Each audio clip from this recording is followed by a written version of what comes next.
I'm going to disappear and Christopher is going to take over. I hope everyone enjoys Christopher's talk. I know my mom will. Much appreciation, D'Angelo. What's going on, everybody in virtual world? Like D'Angelo announced to you guys, I'm Christopher Daniel, and I'm also a music journalist myself. I'm based here in Atlanta, Georgia, but I'm also a multimedia and digital journalism professor at the illustrious Clark Atlanta University, and longtime Prince enthusiast like many of you guys in the audience. And one of the things that I've always been interested in, going through archives and reading massive amounts of interviews over the years is kind of how did that press rollout look when this record came out? So like she said, the name of this is Everybody's Going Uptown, the role Black and brown music critics play in covering Prince's Dirty Mind LP.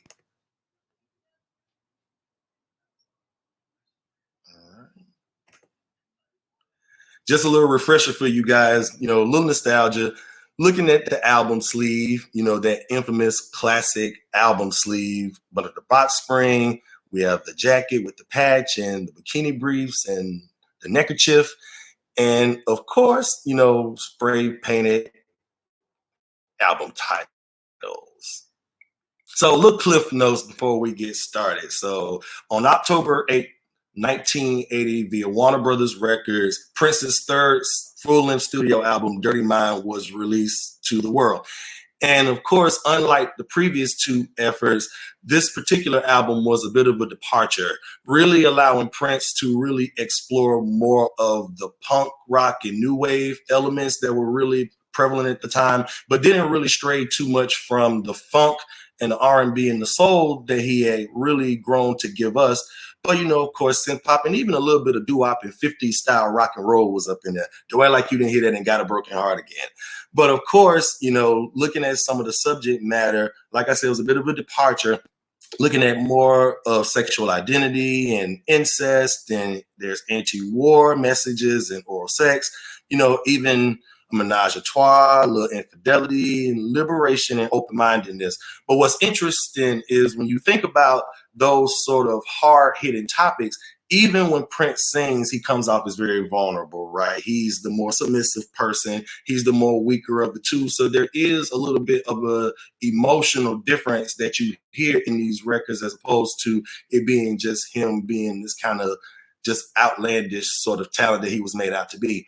And of course, unlike his other two albums, he finally went back to his roots in Minnesota and recorded this record over a 12-day cycle, and leaving the actual tapes to really sound more like rough demos. So you can kind of hear the little raw energy and the spaciness that's going on in it. And that's actually really something that gave it a bit of a color and a texture to it. So mix that thing down in a week and voila, that's what we get. Chart-wise, it peaked at number 45 on the Billboard Pop side, peaked at number 7 on what was then known as the Black and the Soul charts, not R&B albums like it is now. And of course, the sales didn't really measure as they would later in his career, but eventually 4 years later, it did get gold certification in the United States. But needless to say, to left, that's the band that we grew to love, an amalgamation of Sly and the Family Stone and Fleetwood Mac, which were two of Prince's biggest influences. But needless to say, it set us up for what was yet to be the biggest thing we would see. All right. Shout outs to the panelists earlier. I mean, you guys really laid the foundation for what we're talking about today. It was a privilege to be able to hear from the wonderful Cynthia Horner, who really kind of laid some of the groundwork in the media community and the reason why we know Prince the way that we do. And shout out to her art director, too, for that badass cover art to the right. They really nailed it on that, really giving it that sort of punky, new wave sort of look that was really prevalent in the record. But one of the things to really think about here, one of the things that Cynthia made note of earlier was how Prince kind of steered the ship in terms of publicity and kind of how he wanted himself to be portrayed in the press. And what was fascinating about it too was, in most of her reports, Prince reached out to her. And, they managed to really build this really interesting synergy and relationship with each other that played out really in print. And the thing about, music journalism during that period, you didn't really get to see a lot of the personalities really being developed from a lot of the talents that Black and brown audiences really, really could cling to. One of the clearest places to see that was in magazines or fanzines that were geared towards teenagers. So a lot of where Prince really got his legs up in press was really through the teenage magazine, the fanzine culture. But a lot of what you saw in those early interviews that Cynthia actually did was, she really got to sit down with him and spend time with him, which is very sacred in the world of music reporting. And for Black artists, particularly, a lot of what our coverage is able to do is we really unravel a lot of textures, and we really are able to make really strong connections in the storytelling, but we also get to really see the artists that they really are. She referred to him as a Gemini in the pieces, and that kind of goes back to us being really obsessive with zodiacs, and there's a lot of jokes in there, but a lot of close-ended responses in a lot of the first interviews.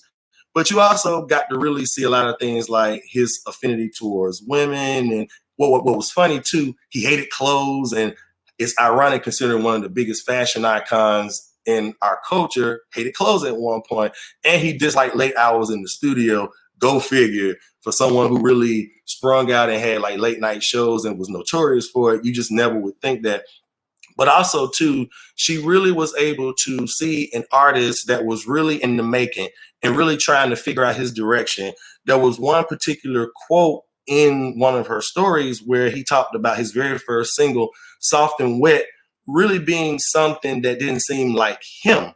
And a lot of it was because, growing up in Minnesota, he was very distant from a lot of what was happening in music. And he really made it a point to tell her that a great deal of what was going on in music he got from magazines like Right On.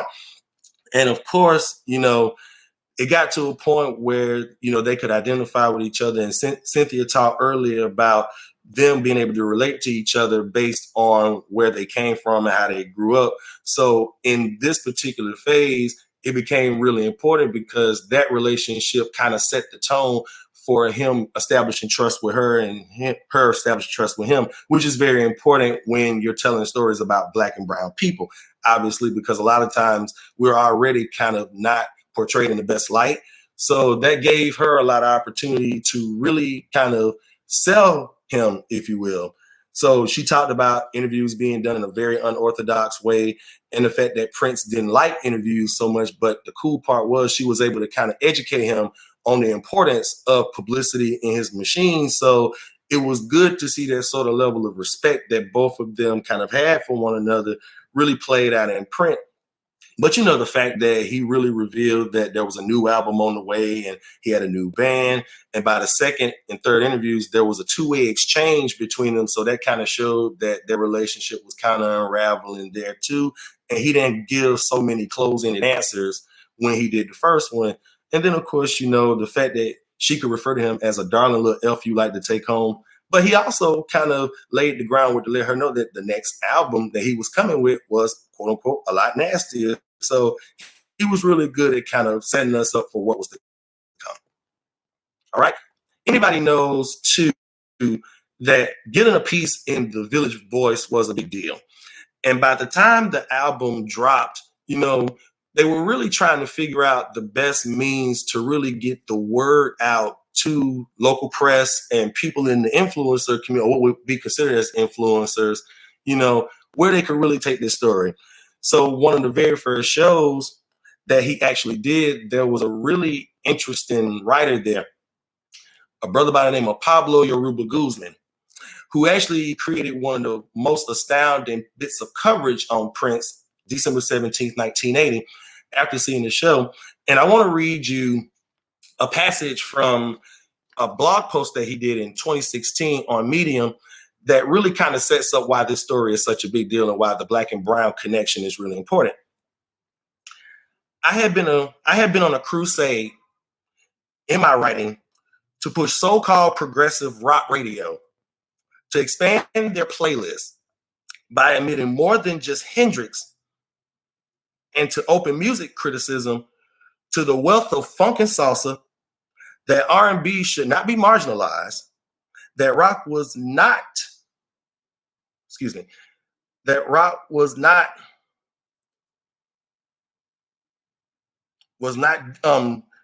distrusting of his blackness, Then came Prince, a true litmus test.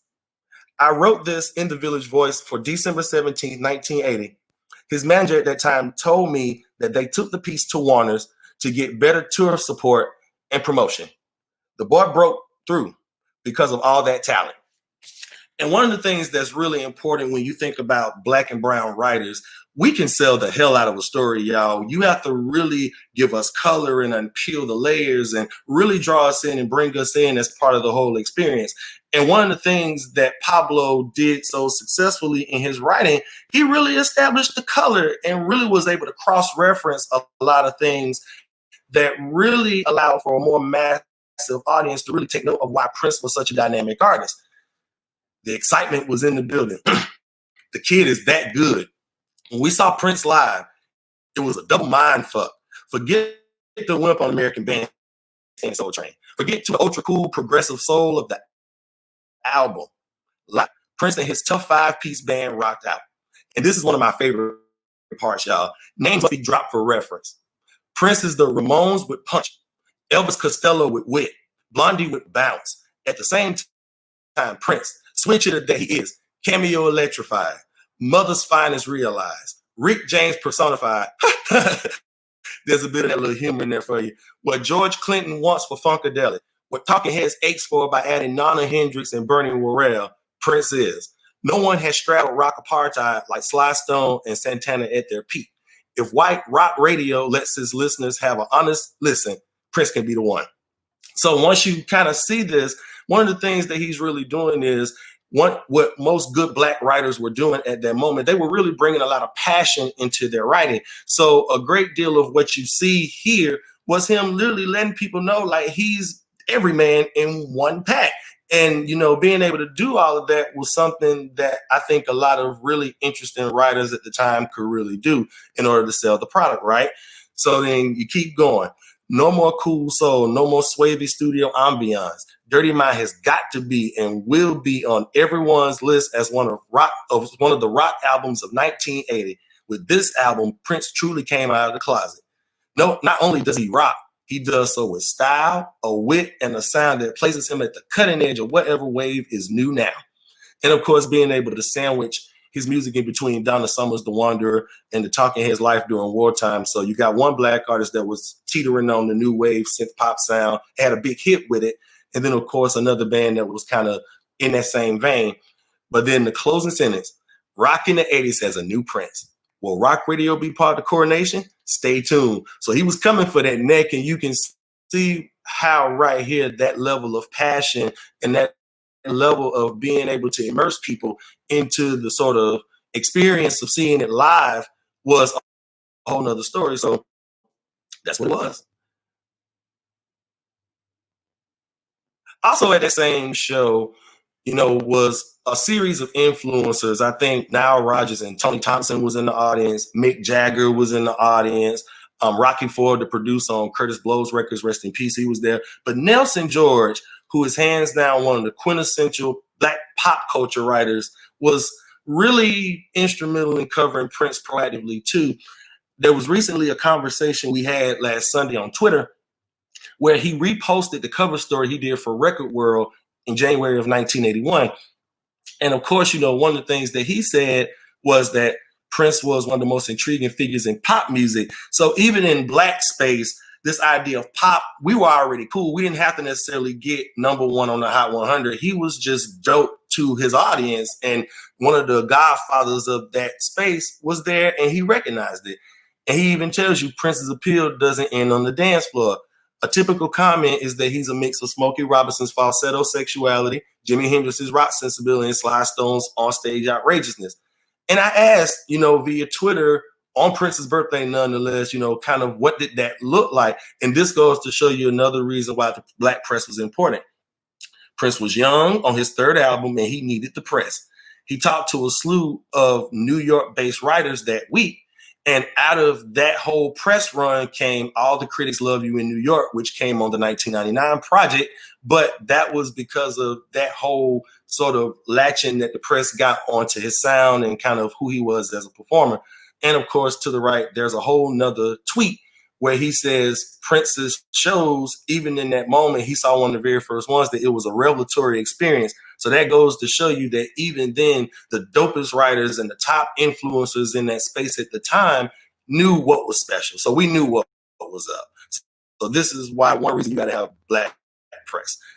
Now, after this, you know, one of the reasons why I love this picture right here, it really reminds me of memes now and how Prince really looks when people share that stuff online. So I think this is one of the coolest images that I found on here, just to kind of give you an idea. Now, at that point, you know, he had a pretty decent run. And like Keith Murphy, shout out to Murph Dog, he said earlier, too, that, you know, the white rock press started to latch on to it, too, because all the cool kids saw it. And yes, they did. The Los Angeles Times ran a piece December 21st, 1980, that was called More Than Just a Dirty Mind. Now, what was interesting is, you know, it was a phone interview, but nonetheless, like Murph said earlier, you know, a lot of the mentions that came from the rock press at that moment really concentrated on how much of a talent he was. You know, vocally, he was great. Instrumentally, he was good. The production was great. The arrangements were wonderful. And the composition of the music was good. And, you know, at some point, even with that, you know, when you have more massive mainstream papers, the idea is to really sell to a specific audience of people.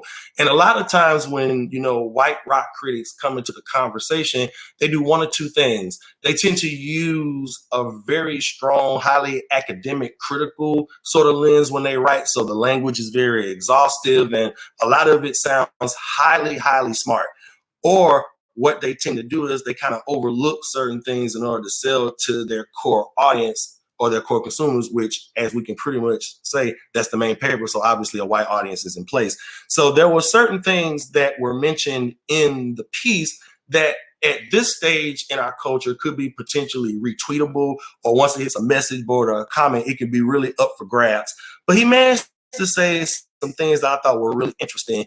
He called Prince a prepubescent porn addict, just because at one point he was talking about kind of the root behind the article, the root behind the musical content on the record. But when you look at something that can be as dangerous as prepubescent porn addict, that kind of portrays him as maybe sort of a predator or maybe someone who's like a nympho or a freak.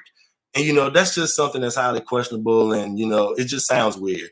Or saying something like pop music's new boy wonder, as if he was like something fresh out the block. This was his third album, so there's no way. And, you know, making mentions of lagging sales. And, you know, in the mainstream culture, the bottom line is always high record sales or always extreme radio play, which at that point, you know, Dirty Mind didn't really get as much radio play. The most that it really got was people coming to see him live or catching those previous bits of coverage. But when you're saying things like lagging sales and the album stalling at 46 on the Billboard chart does not need a boost, because most of it, no matter how excellent, is unsuitable for radio. That's almost like a write-off or almost like dismissing him. And also keep in mind, too, the album only came out in October. Here it was December the 21st. So it could suggest that, you know, the album cycles were a little bit different. So it did take a little bit longer to really kind of push records to really get into the commercial and critical acclaim that they could get. So that was just, you know, something really fascinating that stuck out to me in the white press.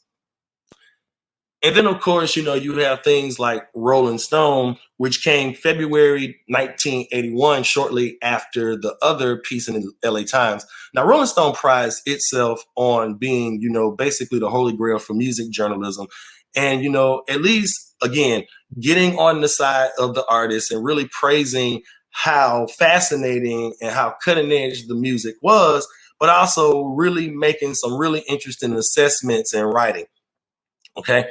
The unlikeliest rock star, black or white in recent memory, but a star he is, androgyny personified, polished eclecticism, can sound relatively positive in nature, but, still kind of raising it to more of a highbrow art and giving more of a highbrow point of view, And then, of course, looking at the album review that actually was published in that same issue, saying things like really praising them again, call to arms against the elite puritanism of the Reagan era. Prince deserves our admiration, may be dirty, but certainly isn't pornographic, complex, erotic wordplay against clean, simple melodies, cool music dealing with hot emotions. Our hero, smartly attired in a trench coat and black bikini briefs. So, I mean, that was, some like gleaning towards really trying to make it more accessible, more positive. But again, the highbrow in the white rock culture sometimes can kind of take the message a little bit deeper in weird direction, right? Really cool cover art here. And I think by the time Prince started to really find his foot in this whole space, it was coming across, and somebody definitely made it very clear earlier that music was highly segregated in the early 80s, whether it was on radio as well as what was being published to a wider audience. But the fact that in the New York Rocker, Prince was very cognizant of the fact that, the record was stalled in certain spaces, but that didn't necessarily limit the potential as to what he could do, and the fact that he was proud of his art because it was more true to who he was as an artist. I can sense the restrictions that come up as far as our concerts and radio is concerned, but it doesn't really bother me. The record is not doing phenomenally well sales-wise, and airplay is pretty minimal. What money is made usually goes back into our stage show and to support everybody, which shows, that sort of, him being really self-sufficient, but really pouring back and self-investing in himself. But, you got to do what you feel and hope it gets to as many people as it can. And I think he pretty much succeeded in his message. And when you start to look at the press as a means of setting a barometer for what success looks like for an artist, again, and most of the times in the rock press is really just to really boost sales and to really add more to a publicity packet versus when you saw most of the black and brown writers early, it was really about unpacking the sensation that this artist was really bringing to the slate and the palette of music in general. They were really selling this artist as someone that we really need to watch. And a lot of this was selling the artist in a way we needed to watch also. But, at this point, Prince recognized that getting in the rock press could really kind of help amplify his nonchalantness for really just making sure that people understood that he was around and he was going to stay around. And then, of course, you get into, finally playing venues like the Lyceum in London. But of course, right around that time, the whole idea was to really get international appeal also. So when you look at Prince's look and really pay close attention to kind of what that resembles, it could have easily been a crossover sensation. It could have been an international look as well.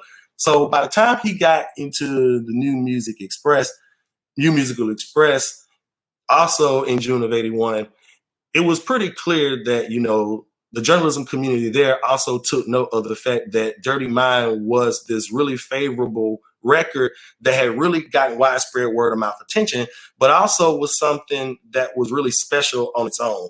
So when you get someone like Chris Selwicks to really speak to the power of what Prince had already kind of balanced in the States on the press side, you can really see that, yes, this guy was here, but it was hard to not deny. But on the same token, it was from the groundwork that all these other media outlets and, brave journalists really kind of set the tone for in terms of getting to this point.